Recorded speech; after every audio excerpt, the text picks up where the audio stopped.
Hello everyone, स्वागत है आप सभी का एक बार फिर से हमारे यूट्यूब चैनल में।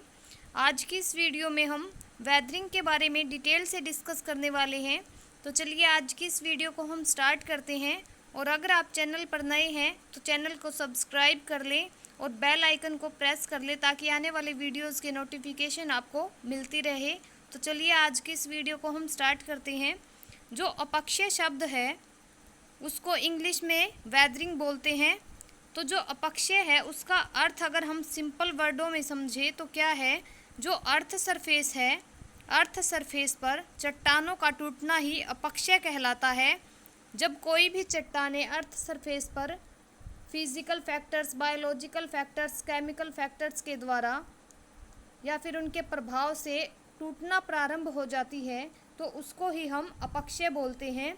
चट्टानें हैं जो कई प्रकार की होती हैं और कुछ चट्टानें होती हैं जो दूसरों की तुलना में अपक्षय के प्रति संवेदनशील होती हैं। तो जो हमारी कैसे, एक तो हमारी कठोर चट्टानें होती हैं और एक होती है, कुछ चट्टानें होती हैं जो मुलायम होती है। जो मुलायम चट्टानें हैं उनका अपक्षय कठोर चट्टानों की तुलना में जल्दी होगा, तो वो क्या होगी, अपक्षय के प्रति संवेदनशील होगी। और मिट्टी के उत्पादन के लिए अपक्षय भी पहला कदम है, क्योंकि यह चट्टानों के कठोर किनारों को छोटे और गोल आकार में टुकड़ों में विभाजित कर देता है। जब भी किसी चट्टान का अपक्षय होगा या फिर वेदरिंग होगी तो क्या होगा, वो चट्टान टुकड़ों में टूटना प्रारंभ हो जाएगी और वो टुकड़े क्या होंगे, छोटे बड़े गोल टुकड़े होंगे। उन टुकड़ों से क्या होगा, मिट्टी की जो फॉर्मेशन है वो स्टार्ट हो जाएगी। तो इसीलिए क्या है, ये मिट्टी के उत्पादन के लिए भी अपक्षय पहला कदम है।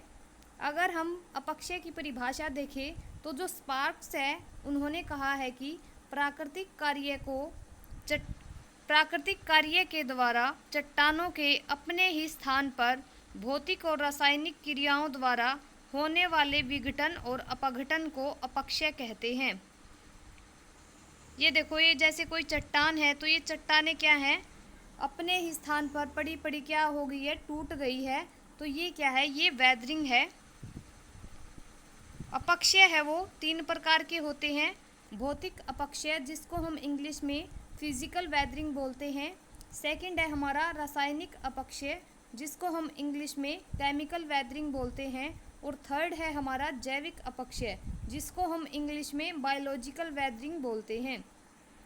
भौतिक, रासायनिक तथा जैविक अपक्षय अलग अलग कार्य नहीं करते और ना ही किसी एक प्रकार के अपक्षय का पृथ्वी पर कोई विशेष स्थान निर्धारित है। तीनों प्रकार के अपक्षय कम या अधिक मात्रा में एक साथ घटित हो रहे होते हैं। तो जो ये तीनों अपक्षय हैं हमारे, फिजिकल, केमिकल और बायोलॉजिकल, ये एक साथ काम करते हैं। लेकिन ये नहीं कि इनकी मात्रा, किसी की मात्रा ज़्यादा होती है, कोई ज़्यादा काम करता है, कोई कम काम करता है। लेकिन क्या होता है, चट्टान पर काम ये तीनों ही करते हैं। फिजिकल भी करता है और केमिकल और बायोलॉजिकल, ये तीनों एक साथ ही किसी चट्टान को तोड़ने में सहायक होते हैं। तो जो फिजिकल है हमारा, फिजिकल वेदरिंग या फिर भौतिक अपक्षय चट्टानों के टूटने की प्रक्रिया का वर्णन करता है। इसे यांत्रिक अपक्षय भी कहा जाता है, मैकेनिकल वेदरिंग भी इसको हम बोलते हैं। भौतिक अपक्षय में जल का महत्वपूर्ण योगदान होता है और तापमान का भी महत्वपूर्ण स्थान है। तो जो फिजिकल फैक्टर है उनके द्वारा जब कोई भी वेदरिंग होती है तो उसको हम फिजिकल वेदरिंग बोलते हैं। तो फिजिकल फैक्टर हमारे कौन कौन से हैं, जैसे एयर हो गया, वाटर हो गया और टेम्परेचर हो गया, ये सब क्या है हमारे, ये हमारे फिजिकल फैक्टर हैं। और इनकी वजह से जब किसी भी चट्टान को टूटना आरंभ हो जाता है तो उसको हम फिजिकल वेदरिंग बोलते हैं। जैसे कि आप इस इमेज में देख पा रहे होंगे, ये है हमारी मैकेनिकल वेदरिंग। इसके जो फैक्टर्स है वो कौन कौन से काम करते हैं फिजिकल वेदरिंग में। जैसे फर्स्ट है हमारा सूर्यातप। शुष्क एवं उष्ण मरुस्थलीय प्रदेशों में जहां दिन का तापमान अधिक होता है, सूर्यातप चट्टानों के विघटन का सबसे कारगर साधन सिद्ध होता है। ऐसे प्रदेशों में दिन के भीषण ताप से चट्टानें फैलती हैं और रात को तापमान के असाधारण रूप से गिर जाने से चट्टानें सिकुड़ती हैं।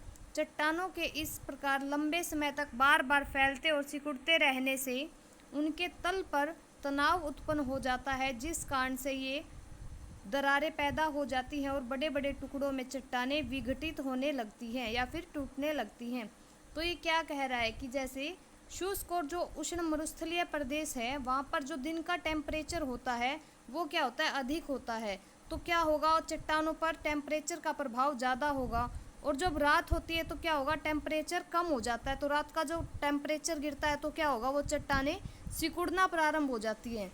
जैसे कि फिर वो क्या होगा, चट्टानें अगर सिकुड़ेंगी तो एक बार वो फैल रही है, एक बार वो सिकुड़ रही है, तो क्या होगा, उसमें तनाव पैदा होगा, जिस कारण से वो खिंचावट के कारण या फिर चटकना स्टार्ट हो जाएगी। तो ये क्या है, हमारा सूर्यताप भी फिजिकल फैक्टर है हमारा। सेकंड है हमारा पाला। पर्वतीय क्षेत्रों में दिन के समय चट्टानी दरारों में वर्षा या हिम पिघलकर जल भर जाता है। तो रात को तापमान के, ये क्या कह रहा है कि जब कोई भी पाला है वो कैसे प्रभावित करेगा अपक्षय को, तो जब चट्टाने हैं, पर्वतीय क्षेत्र क्या होते हैं, ठंडे होते हैं। तो ठंडे होने के कारण क्या होगा, जो चट्टाने हैं उनमें क्या होगा, जल भर जाएगा। तो जल भरने से क्या होगा, जब वहाँ का टेम्परेचर हिमांक से नीचे चले जाएगा तो उसमें क्या होगा, वो बर्फ़ है वो जमना स्टार्ट हो जाएंगी। तो जमने से क्या होगा, उन चट्टानों में क्या होगा, आयतन बढ़ना स्टार्ट हो जाएगा, जिस कारण से चट्टाने हैं उनमें दरार पैदा हो जाएगी, जिससे चट्टानें टूटने शुरू हो जाएंगी। ये है हमारा सेकंड फैक्टर, पाला। सेकंड टाइप है हमारा केमिकल वेदरिंग। भौतिक बलों द्वारा टूटने की बजाय जब रासायनिक प्रतिक्रिया से चट्टानों के अवयव ढीले पड़ जाएं तो इस प्रकार चट्टानों में हुए विघटन को रासायनिक अपक्षय कहते हैं। ये देखो, इसमें ये है हमारी केमिकल वेदरिंग। इसमें कौन कौन से फैक्टर काम कर रहे हैं, हाइड्रोलिसिस, ऑक्सीडेशन, कार्बोनिक एसिड, ये क्या है, इन सभी की वजह से क्या हो रहा है, केमिकल वेदरिंग हो रही है, जैसा कि आप इस इमेज में देख पा रहे हैं।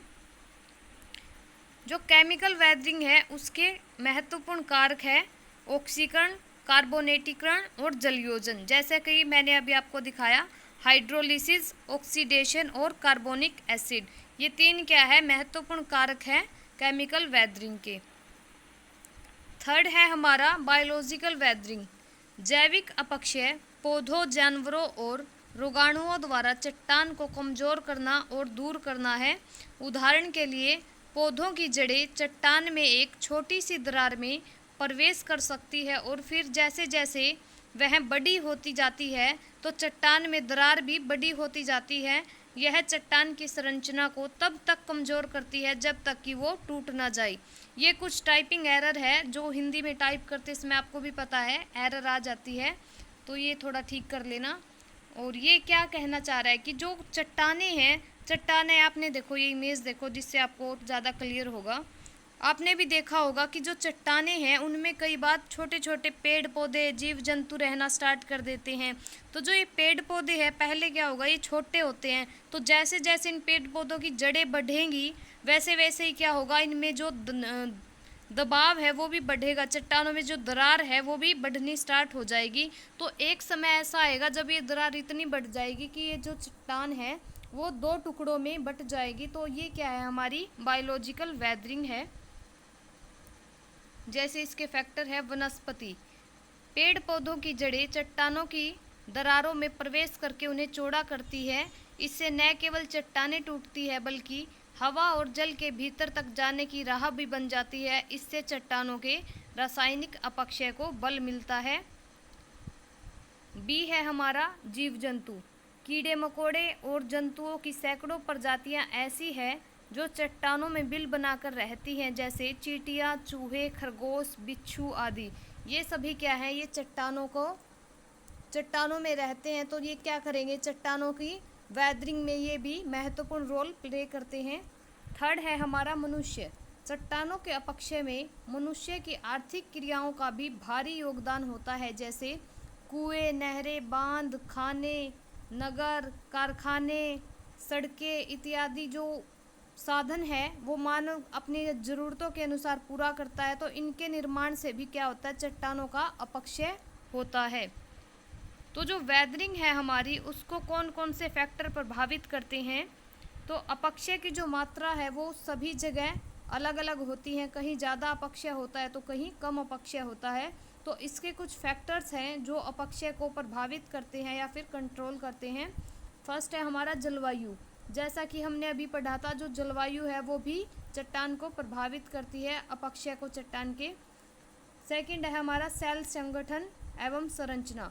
जैसे अभी मैंने आपको बताया कि जो कठोर चट्टान है उनका अपक्षय देर से होगा और जो मुलायम चट्टान है उनका अपक्षय कठोर चट्टानों की तुलना में जल्दी होगा। थर्ड है हमारा वनस्पति। फोर्थ है हमारा भूमि का ढाल एंड फिफ्थ है हमारा टाइम या फिर समय। और जो अपक्षय है उसका भौगोलिक महत्व क्या है? जो स्थल रूपों की रचना है वो क्या किससे होती है? वो अपक्षय के द्वारा होती है। और जो मिट्टी का निर्माण है, जैसे मैंने बताया आपको फर्स्ट स्लाइड में ही, जो मिट्टी की फॉर्मेशन है वो क्या होगी? उसका जो पहला कदम है वो अपक्षय होता है, जिससे मिट्टी का निर्माण स्टार्ट होता है, आरंभ होता है। और इससे क्या होगा? परतदार चट्टानों का निर्माण होता है अपक्षय से, और झीलों का निर्माण। तो ये सभी क्या है? ये भौगोलिक महत्व है वेदरिंग के। तो आज का ये हमारा वेदरिंग का टॉपिक था। और वीडियो आपको कैसी लगी कमेंट करके ज़रूर बताना। And thanks for watching.